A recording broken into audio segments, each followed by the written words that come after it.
Sailing by Moumita YouTube চ্যানেলের আজকের ভিডিওতে আপনাদেরকে স্বাগত। অনেক দিন আপনাদেরকে কোনো ভিডিও দিতে না পারায় আমি অত্যন্ত দুঃখিত।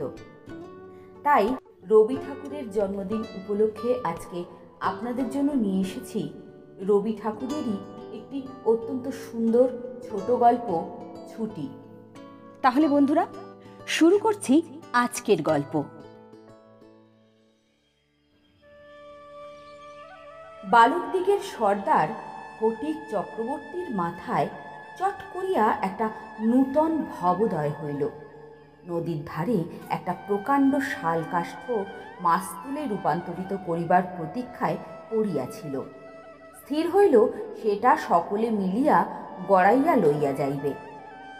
যে ব্যক্তির কাঠ অবশ্যকালে তাহার যে খানিক বিরক্তি ও অসুবিধা বোধ হইবে, তাহাই উপলব্ধি করিয়া বালকেরা প্রস্তাবে সম্পূর্ণ অনুমোদন করিল।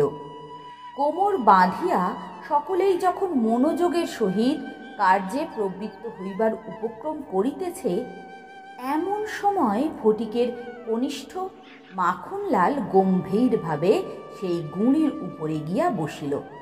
ছেলেরা তাহার এইরূপ উদার ঔদাসীন্য দেখিয়া কিছু বিমর্ষ হইয়া গেল।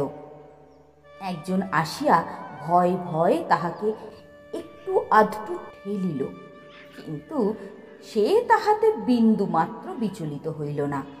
এই অকাল তত্ত্বজ্ঞানী মানব সকল প্রকার ক্রীড়ার অসারতা সম্বন্ধে নীরবে চিন্তা করিতে লাগিল। ফটিক আসিয়া আস্ফালন করিয়া কহিল, দেখ, মার খাবি কিন্তু, ওঠ ওঠ এই বেলা।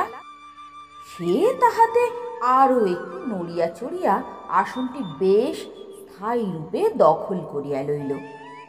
এইরূপ স্থলে সাধারণের নিকট রাজসম্মান রক্ষা করিতে হইলে অবাধ্য ভ্রাতার গণ্ডদেশে অনতি বিলম্বে এক চর কষাইয়া দেওয়া ফটিকের কর্তব্য ছিল, কিন্তু সাহস হইল না। এমন একটা ভাব ধারণ করিল যেন ইচ্ছা করিলেই এখনই তাহাকে রীতিমতো শাসন করিয়া দিতে পারে, কিন্তু করিল না।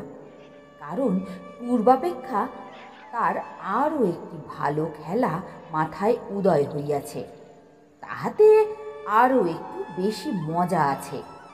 প্রস্তাব করিল, মাখনকে শুদ্ধ ওই কাঠ গড়াইতে আরম্ভ করা যাক। মাখন মনে করিল ইহাতে তাহার গৌরব আছে, কিন্তু অন্যান্য পার্থিব গৌরবের ন্যায় ইহার আনুষাঙ্গিক যে বিপদের সম্ভাবনাও আছে, তাহার কিংবা আরও কাহার মনে উদয় হইল না। ছেলেরা কোমর বাঁধিয়া ঠেলিতে আরম্ভ করিল। মারো ঠেলা হেইও, সাবাস জোয়ান হেইও, মারো ঠেলা হেইও, সাবাস জোয়ান হেইও। গুঁড়ি এক পাক ঘুরিতে না ঘুরিতেই মাখন তাহার গাম্ভীর্য গৌরব এবং তত্ত্বজ্ঞান সমেত ভূমিষ্যাৎ হইয়া গেল। খেলার আরম্ভেই এইরূপ আশাতীত ফল লাভ করিয়া অন্য বালকেরা বিশেষ হৃষ্ট হইয়া উঠিল, কিন্তু ফটিক কিছু শশব্যস্ত হইল।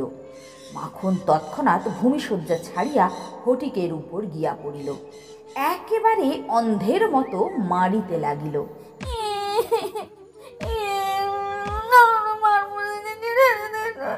আমি মার সঙ্গে যাব বলে দেব। তাহার নাকে মুখে আঁচড় কাটিয়া কাঁদিতে কাঁদিতে গৃহাভিমুখে গমন করিল। খেলা ভাঙিয়া গেল।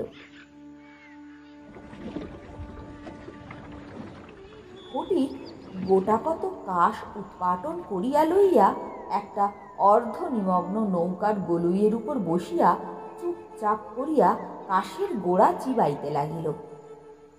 এমন সময় একটা বিদেশি নৌকা ঘাটে আসিয়া লাগিল। একটি অর্ধবয়সী ভদ্রলোক কাঁচা পাকা গোঁফ এবং পাকা চুল লইয়া বাহির হইয়া আসিলেন। বালককে জিজ্ঞাসা করিলেন, ওহে, চক্রবর্তীদের বাড়ি কোথায়? বালক ডাঁটা চিবাইতে চিবাইতে কহিল, ওই তো ওই ওই ওই হোথা। কিন্তু কোন দিকে যে দিক নির্দেশ করিল কাহারও বুঝিবার সাধ্য রহিল না। ভদ্রলোকটি আবার জিজ্ঞাসা করিলেন, কোথা? সে বলিল, জানি নে, বলিয়া পূর্ববৎ তৃণমূলের রস গ্রহণে প্রবৃত্ত হইল। বাবুটি তখন অন্য লোকের সাহায্য অবলম্বন করিয়া চক্রবর্তীদের গৃহের সন্ধানে চলিলেন। অবিলম্বে বাঘা বাগদি আসিয়া কহিল, ও ফটিক দাদা, মা ডাকতিছে। ফটিক কহিল, যাব না। বাঘা তাহাকে বলপূর্বক আর কোলা করিয়া তুলিয়া লইয়া চলিয়া গেল। ছাড়ো ছাড়ো বলছি, ছাড়ো ছাড়ো ছাড়ো। ফটিক নিষ্ফল আক্রোশে হাত পা ছুড়িতে লাগিল। ফটিককে দেখিবা মাত্র তাহার মা অগ্নিমূর্তি হইয়া কহিলেন, এই তুই আবার মাখনকে মেরেছিস? না, মারিনি।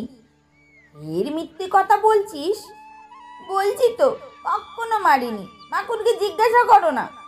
মাখনকে প্রশ্ন করতে মাখন আপনার পূর্ব নালিশকে সমর্থন করিয়া বলিল, হ্যাঁ মা, মেরেছে।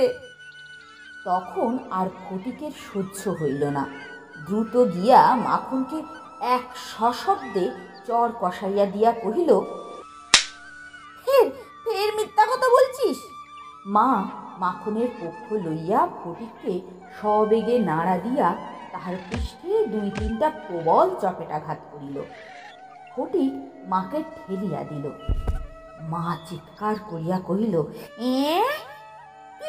তুই আমার গায়ে হাত তুলেছিস? এমন সময় কাঁচা পাকা বাবুটি ঘরে ঢুকিয়া বলিলেন, কি হচ্ছে তোমাদের? ফটিকের মা বিস্ময়ে আনন্দে অভিভূত হইয়া কহিলেন, ও মা, এ যে দাদা। তুমি কবে এলে দাদা? বলিয়া গড় করিয়া প্রণাম করিলেন। বহুদিন হইল দাদা পশ্চিমে কাজ করিতে গিয়াছিলেন। ইতিমধ্যে ফটিকের মার দুই সন্তান হইয়াছে, তাহারা অনেকটা বাড়িয়া উঠিয়াছে। তাহার স্বামীর মৃত্যু হইয়াছে, কিন্তু একবারও দাদার সাক্ষাৎ পায় নাই। আজ বহুকাল পরে দেশে ফিরিয়া আসিয়া বিশ্বম্ভর বাবু তাহার ভগিনীকে দেখিতে আসিয়াছেন। কিছুদিন খুব সমারোহে গেল। অবশেষে বিদায় লইবার দুই একদিন পূর্বে বিশ্বম্ভর বাবু তাহার ভগিনীকে ছেলেদের পড়াশুনো এবং মানসিক উন্নতি সম্বন্ধে প্রশ্ন করিলেন। উত্তরে ফটিকের অবাধ্য উচ্ছৃঙ্খল, পাঠে অমনোযোগিতা এবং মাখনের সুশান্ত সুশীলতা বিদ্যানুরাগের বিবরণ শুনিলেন। তাহার ভগিনী কহিলেন, দাদা, ফটিক আমার বড় হাড় জ্বালাতন করছে। শুনিয়া বিশ্বম্ভর প্রস্তাব করিলেন, তিনি ফটিককে কলকাতায় লইয়া গিয়া নিজের কাছে রাখিয়া শিক্ষা দিবেন। বিধবা এই প্রস্তাবে সহজেই সম্মত হইলেন। ফটিককে জিজ্ঞাসা করিলেন, কেমন রে ফটিক, মামার সঙ্গে কলকাতায় যাবি? ফটিক একেবারে লাফাইয়া উঠিয়া বলিল, হ্যাঁ যাব মা। যদিও ফটিককে বিদায় করিতে তাহার মায়ের আপত্তি ছিল না, কারণ তাহার মনে সর্বদাই আশঙ্কা ছিল এই যে কোন দিন সে মাখনকে জলে ফেলিয়া দেয়, কি মাথা ফাটাইয়া দেয়, কি একটা দুর্ঘটনা ঘটায় ইত্যাদি। তথাপি ফটিকের বিদায় গ্রহণের জন্য আগ্রহ দেখিয়া তিনি ঈষৎ ক্ষুণ্ণ হইলেন। ও মামা কবে যাবে? বলো না, কখন যাবে? এই করিয়া ফটিক তাহার মামাকে অস্থির করিয়া তুলিল। উৎসাহে তাহার রাত্রে নিদ্রা হয় না। অবশেষে যাত্রাকালে আনন্দের ঔদার্যবশত তাহার ছিপ, ঘুড়ি, লাটাই সমস্ত মাখনকে ভোগ দখল করিবার পুরা অধিকার দিয়া গেল।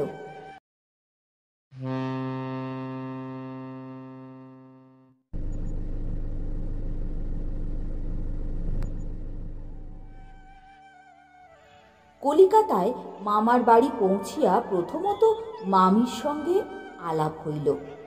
মামি এই অনাবশ্যক পরিবার বৃদ্ধিতে মনে মনে যে বিশেষ সন্তুষ্ট হইয়াছিলেন তাহা বলিতে পারি না।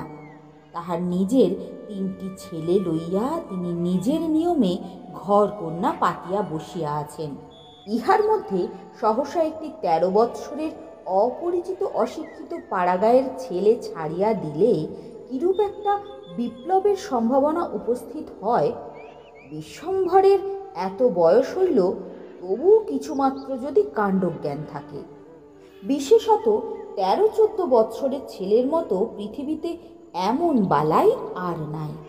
শোভাও নাই, কোনো কাজেও লাগে না, স্নেহের উদ্রেকও হয় না। তাহার সঙ্গসুখ যে বিশেষ প্রার্থনীয় নহে।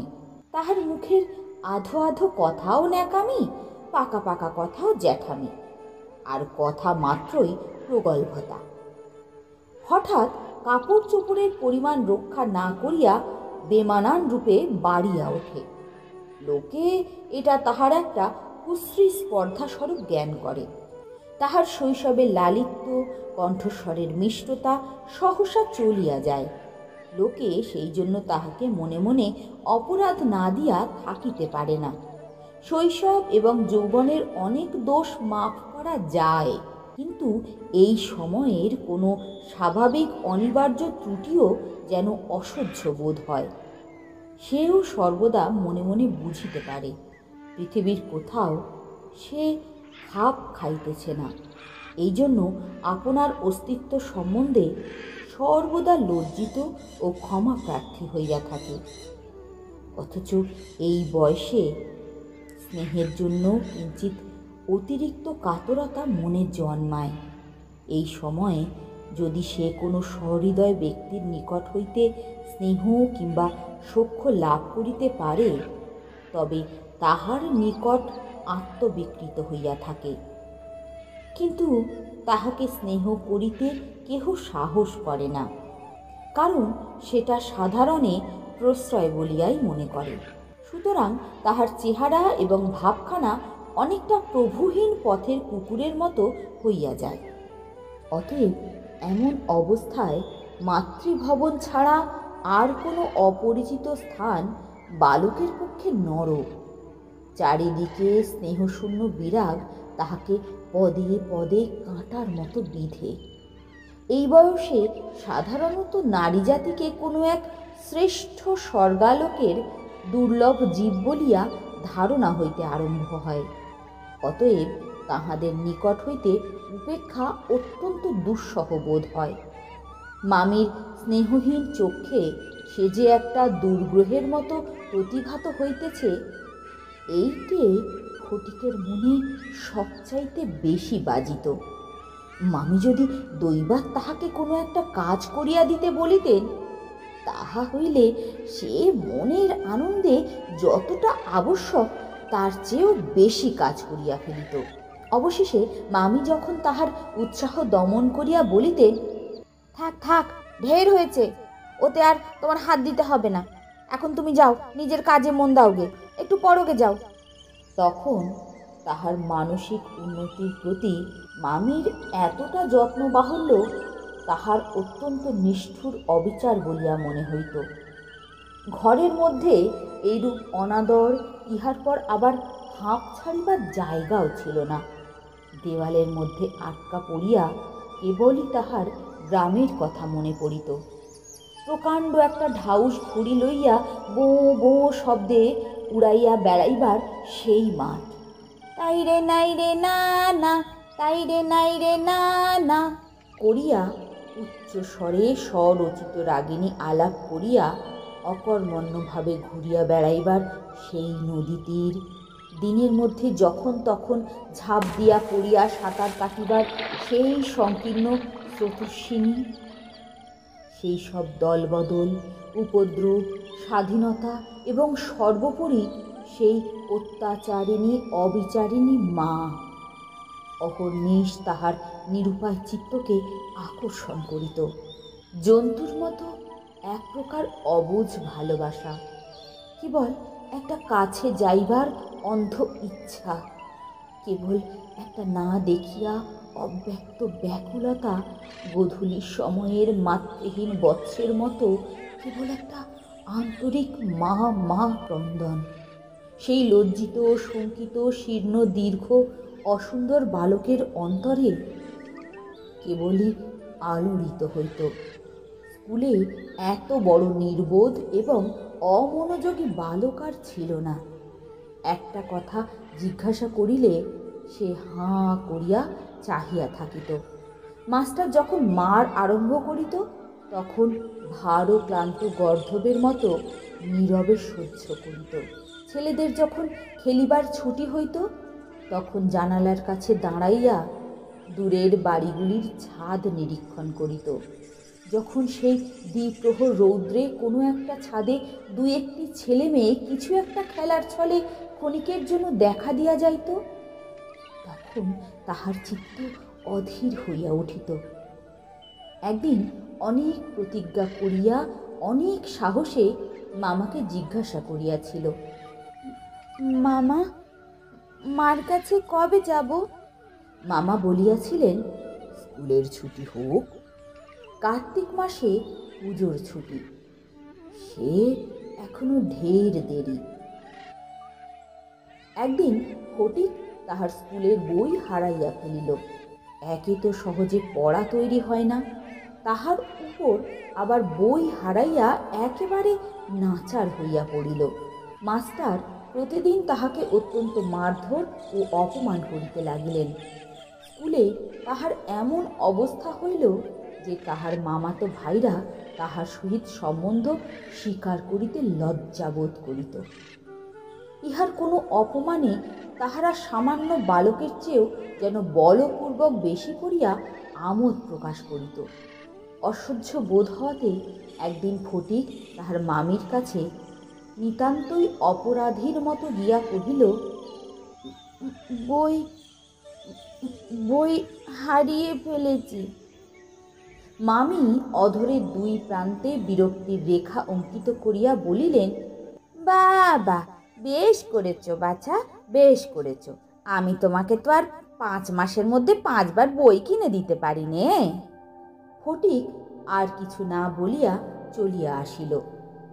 সে যে পরের পয়সা নষ্ট করিতেছে এই মনে করিয়া তাহার মায়ের উপর অত্যন্ত অভিমান উপস্থিত হইল।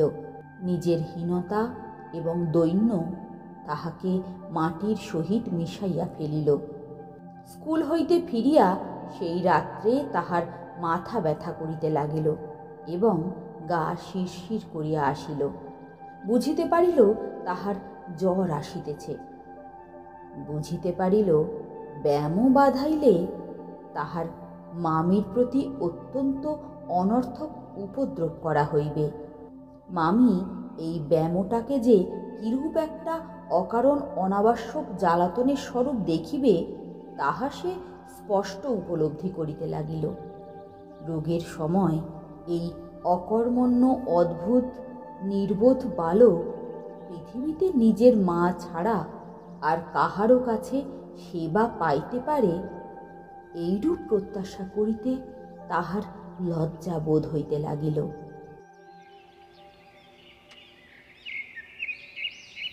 পরদিন প্রাতঃকালে ফটিককে আর দেখা গেল না। চতুর্দিকে প্রতিবেশীদের ঘরে খোঁজ করিয়া তাহার কোনো সন্ধানই পাওয়া গেল না। সেদিন আবার রাত্রি হইতে মুষলধারে শ্রাবণের বৃষ্টি পড়িতেছে, সুতরাং তাহার খোঁজ করিতে লোকজনকে অনর্থক ভিজিতে হইল। অবশেষে কোথাও না পাইয়া বিশ্বম্ভরবাবু পুলিশে খবর দিলেন। সমস্ত দিনের পর সন্ধ্যার সময় একটা গাড়ি আসিয়া বিশ্বম্ভরবাবুর বাড়ির সম্মুখে দাঁড়াইল। তখনও ঝুপঝুপ করিয়া অবিশ্রাম বৃষ্টি পড়িতেছে। রাস্তায় 1 হাঁটু জল দাঁড়াইয়া গিয়াছে। 2 জন পুলিশের লোক গাড়ি হইতে ফটিককে ধরাধরি করিয়া নামাইয়া বিশ্বম্ভরবাবুর নিকট উপস্থিত করিল। তাহার আপাদমস্তক ভিজা, সর্বাঙ্গে কাদার, মুখ চক্ষু লোহিত বর্ণ, থরথর করিয়া কাঁপিতেছে।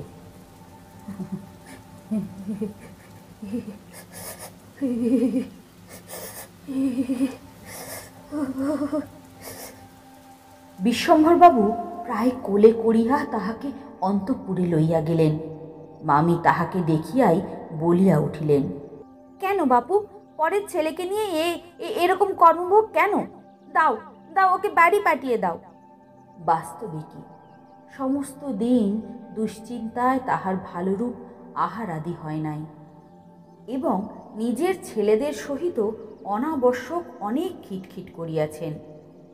ফটিক কাঁদিয়া উঠিয়া কহিল, আমি আমি মার কাছে যাচ্ছিলাম, আমাকে আমাকে ফিরিয়ে এনেছে।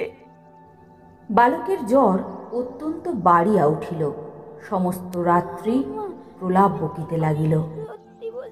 বিশ্বম্ভরবাবু চিকিৎসক লইয়া আসিলেন। ফটিক তাহার রক্তবর্ণ চক্ষু একবার উন্মিলিত করিয়া কড়িকাঠের দিকে হতবুদ্ধিভাবে তাকাইয়া কহিল, মামা, আমার আমার ছুটি হয়েছে কি? ও মামা।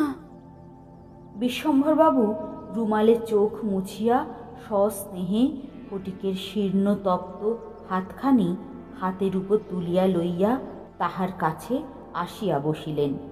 ফটিক আবার বিড়বিড় করিয়া বকিতে লাগিল, মা, মা, আমাকে মারিস নে মা, মা, আমি আমি সত্যি বলছি, আমি আমি কোনো দোষ করিনি মা, আমাকে আমাকে মারিস নে মা, আমি কোনো দোষ করিনি।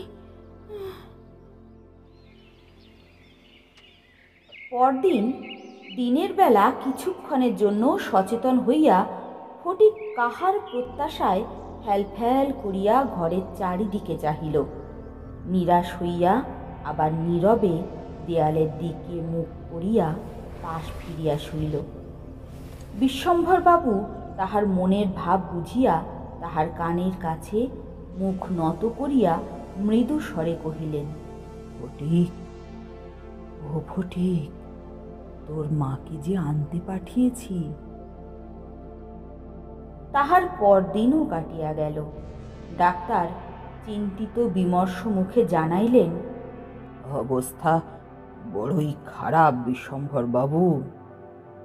বিশ্বম্ভরবাবু স্তিমিত প্রদীপে রোগশয্যায় বসিয়া প্রতি মুহূর্তেই ফটিকের মাতার জন্য প্রতীক্ষা করিতে লাগিলেন।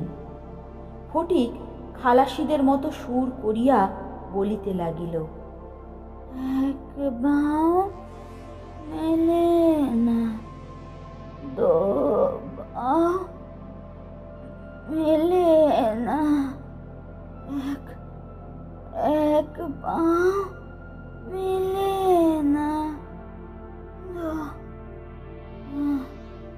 কলিকাতায় আসিবার সময় কতকটা রাস্তা স্টিমারে আসিতে হইয়াছিল। খালাসিরা কাছি ফেলিয়া সুর করিয়া জল মাপিত। ফটিক প্রলাপে তাহাদেরই অনুকরণে করুণ স্বরে জল মাপিতেছে এবং অকুল সমুদ্রে যাত্রা করিতেছে। বালক রশি ফেলিয়া কোথাও তাহার তল পাইতেছে না। এমন সময় ফটিকের মাতা ঝড়ের মতো ঘরের মধ্যে প্রবেশ করিয়াই কলরবে শোক করিতে লাগিলেন।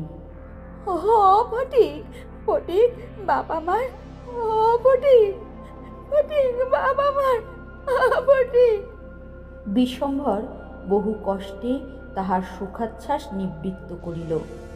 তিনি শয্যার উপর আছাড় খাইয়া উচ্চস্বরে ডাকিতে লাগিলেন, ফটিক, ফটিক, সোনা আমার, মানিক আমার, ও ফটিক, ফটিক।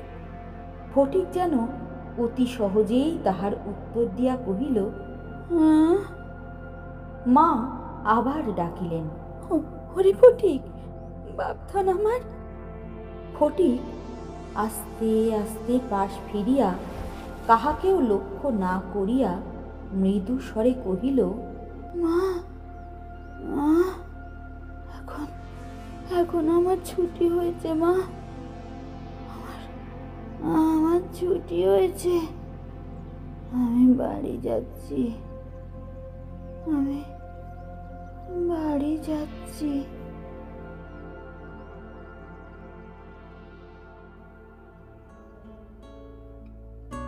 বন্ধুরা, আজকের গল্পটি এখানেই শেষ হলো।